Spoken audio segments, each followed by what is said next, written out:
Good morning. So as kids, my buddies and I idolized the dads or the older guys or the old stories we hear about the tough guys that knew how to fight and can beat people up. And we loved to hear those stories. And I never thought and never heard a story of, but like, how are they with being a lover? Or how about a healer? If their buddy gets hurt, can they put them back together again? Or is they just go beat up the other guys? Is that the only tool they have in their toolbox? And it was much later that my martial arts teacher introduced me to a different kind of badass, a different way of looking at mastery. And on one end of this spectrum is the destroyer, the killer, the fighter, the warrior. And on the other end is the healer, the mender, the creator, the nurturer.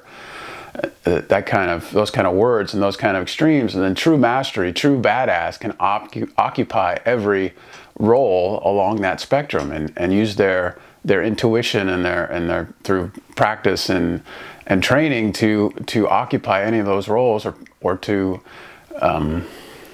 whatever tool in there they need to either end the fight, win the fight, or fighting isn't what's called for. If it's need the other way, if need nurturing, love, if somebody just needs to be heard to sit with them through their pain or whatever they're going through. If that's what they came for, and maybe they came at it through anger and fists, but really they just need to be heard. It's through practice and training, learning to recognize that and be able to do what the most likely, the best outcome, the most likely way to get there, and trust our gut when we're in that situation.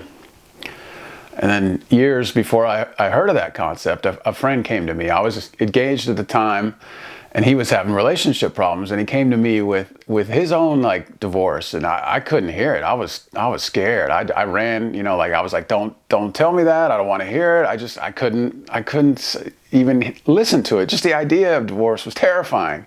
And I didn't want to have anything to do with it. I was afraid maybe it would be contagious, or maybe my then fiance would get cold feet and back out if the idea even came into anywhere near the table. I just didn't want to do it. And even if I could be there for my friend, what good would I be? I had no experience. I didn't know how to listen or what to say. And even if he would have been telling me stuff, I would have been so scared the whole time. I probably couldn't really listen. I'd have my own thing going in my head instead of listening to what that person was going through.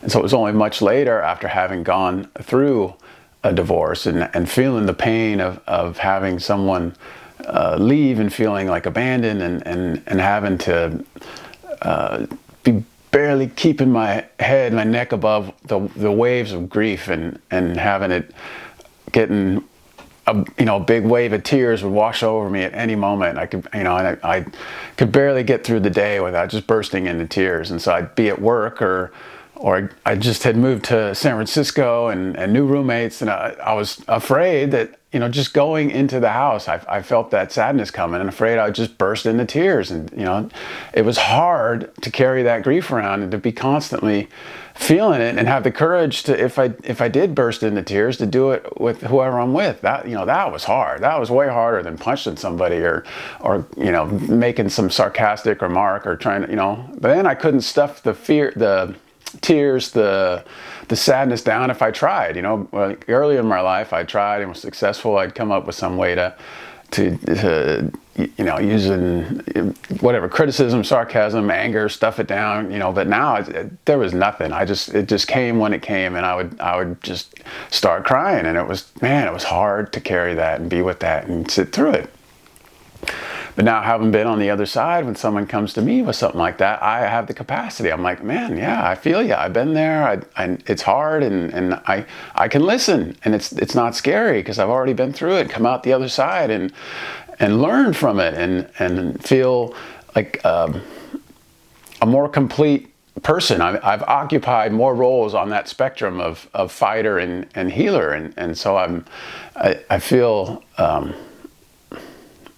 just better. And then when something crazy comes up or something difficult, or what like COVID or whatever, the terrorism, whatever the crisis du jour is, I feel a lot more comfortable navigating that. It's not this big thing that pulls me way off my center, and I'm terrified. I have enough experience living through the hard stuff that I'm more comfortable with it. Trippy enough, I had the two mentors that came around the same time. One was the fighter, the warrior, and the other was the healer. And they both helped me, occupy the far ends of that spectrum, and then work with me to occupy each role in between and meet in the middle and be able to work on having a tool from each role of that spectrum. So my hope, and maybe it's a challenge, if you want a challenge, I see a lot of, seems like the folks that gravitate towards the tough and the strong, and they like a challenge. And so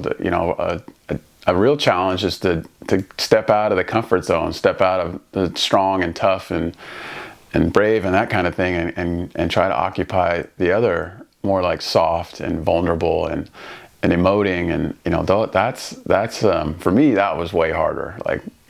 Like I said, punching somebody, just drop of the hat, get into a fight, that's pretty easy. But to have to stay calm and feel the feelings, and if it's cry or if it's fear or anxiety, to just sit and have to feel that inside and not dump it on somebody else, not blame somebody else for how I'm feeling, to own it. That's hard. That's still hard. It's not, and it's not always fun. But the huge bonus is the next time it happens, it doesn't hurt. It doesn't affect me as much. I even can even almost look forward to it, to oh, here it comes. I've been through this one. That's the best you got. It's almost like an old friend. So thanks for watching.